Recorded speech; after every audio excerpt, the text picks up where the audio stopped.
kemi plot raste kur kem kolegë deputet,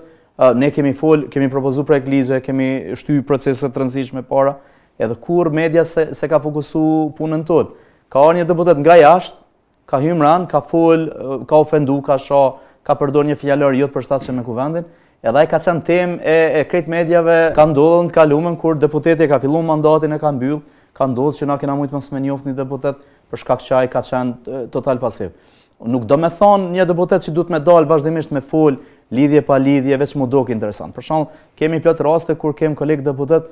ne kemi propozuar projekt ligje, kemi shty procese të rëndësishme para, edhe kur media se ka fokusu punën tonë. Ka ardhur një deputet nga jashtë, ka hyrë ran, ka fol, ka ofendu, ka shoh, ka përdor një fjalor jo të përshtatshëm me kuvendin, edhe ai ka qenë temë e krejt medjave në vend. Kjo është e pa drejt, nuk është në rregull, sepse edhe këtë hapësirë mi u dhanë këtyre njerëzve, mendoj që edhe media duhet me pas këtë kujdes, sepse thjesht po ja servojmë qytetarit një diçka që s'është e zakonshme, është e jashtëzakonshme. E jashtëzakonshme kur ka veprime të këqija, nuk mendoj që duhet me shërby qytetarëve. Unë pres që kjo forma të zgjedhurve me qenë përmes një filtri që ka me ka një përbamje cila, shon kime pas një deputet i cili mundet mos mu pajtu në kuvend me kryetarin e tij. Mund ta ketë bindje në vet, edhe ta ketë një bindje ndryshe prej asaj që thot lideri, sepse lideri sigurisht i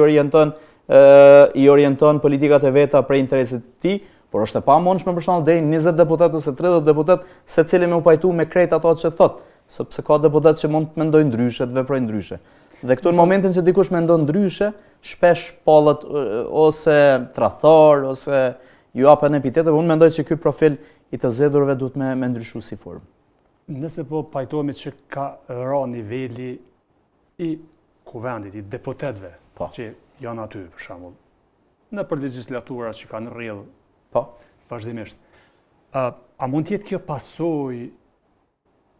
po do më të pyet, as po kemi njerëz, profile për me pas deputet të mirë, apo që ky niveli degradimi që i ka rrojë kuvendit njerëz thjesht nuk po dojnë mu bo mo pjesë, sepse nuk po e shohin si një institucion që është shumë kredibil edhe që më të vërtet e pranon sfidën për më shku dhe aty, po, me qenë pjesë e kuvendit nuk është privilegj, po është përgjithësi shumë e madhe. Tash, apo mdo këtë mua, apo tash është privilegj, edhe po kalkulojnë veç mu përla edhe me folë fjallor, jashtë çdo standardi, mora asë një njeriu të pit, lemo një njeri që është i kthjellët, që është po e shetë që do, a s'kemi njerëz, apo është ka ra një nivelin shumë tëllët? Fatmirësisht Kosova ka njerëz të jashtëzakonshëm. Ne kemi pas fatin edhe nga e kaluara, edhe në kohën kur ne jemi kënd përjashtuar nga institucionet, kemi plot kuadro që janë shkollu, kanë gjetë format shkollimit dhe ndalë kuadro që e kanë pas një profil të mirë. As më tepër pas vitit 99, një pjesë e madhe e trive tonë kanë pas mundësi me studiu dhe me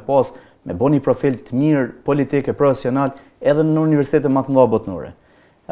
Fatkeqësisht kemi njerëz, fatmirësisht kemi njerëz të mjaftueshëm që mund të shërbejnë, mund me qenë profesionistë të mirë në fushat caktuara, sepse në kuvend duhet me pas profile të ndryshme e që shërbejnë për fushat të ndryshme të caktuara. Shon edhe ekonomisti, edhe juristi, edhe mjeku, secili profil ka mundësi me shërbim kuvend. Por kjo pjesë si vin, është më tepër për shkak që vërtet ka plot që s'kandidojnë ose s'janë të afërt me lider, edhe për shkak degradimit është më shumë sepse vërtet është degradu pozita e deputetit, duhet me pranu sepse ma nuk jena i profil që je i lavdum, domethënë që është përgjithësi, është vend i shajt, por në kohën e sotit momentin që prezantuar si deputet, qasja njerëzve ka me kanë më tepër negative ndaj neve se sa pozitive.